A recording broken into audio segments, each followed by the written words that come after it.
G'day. Resume tip number 3. Speak the language of your employer.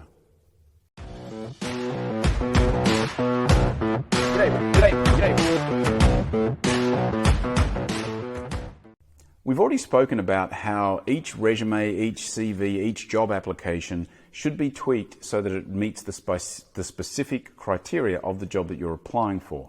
And one particular way that that can play out is in the language that you use. Because many industries have their own language in a way. They have their own shorthand and abbreviations.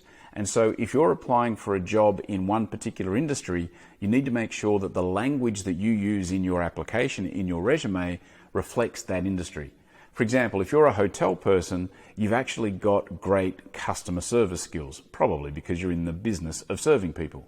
But you don't call it customer service, you call it guest service. Now, if you're applying for a job where in that job application, in that job ad, they spoke about the need for customer service skills, they might look at that and say, well, this guy doesn't necessarily understand the language of our industry. Even though it's the same thing and most would acknowledge that, they might look at it and say, you don't really understand this industry. Similarly, if you are managing department heads in a hotel situation, you'd call them HODs. If you were looking after food and beverage, it would be the F&B department. Those little shorthands make perfect sense if you're applying for another hotel job.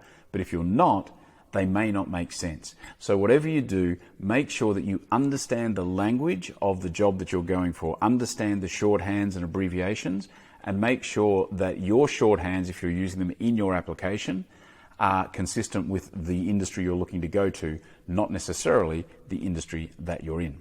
Alrighty, that is it for today. I do thank you for your time, and I will be back again tomorrow. See ya.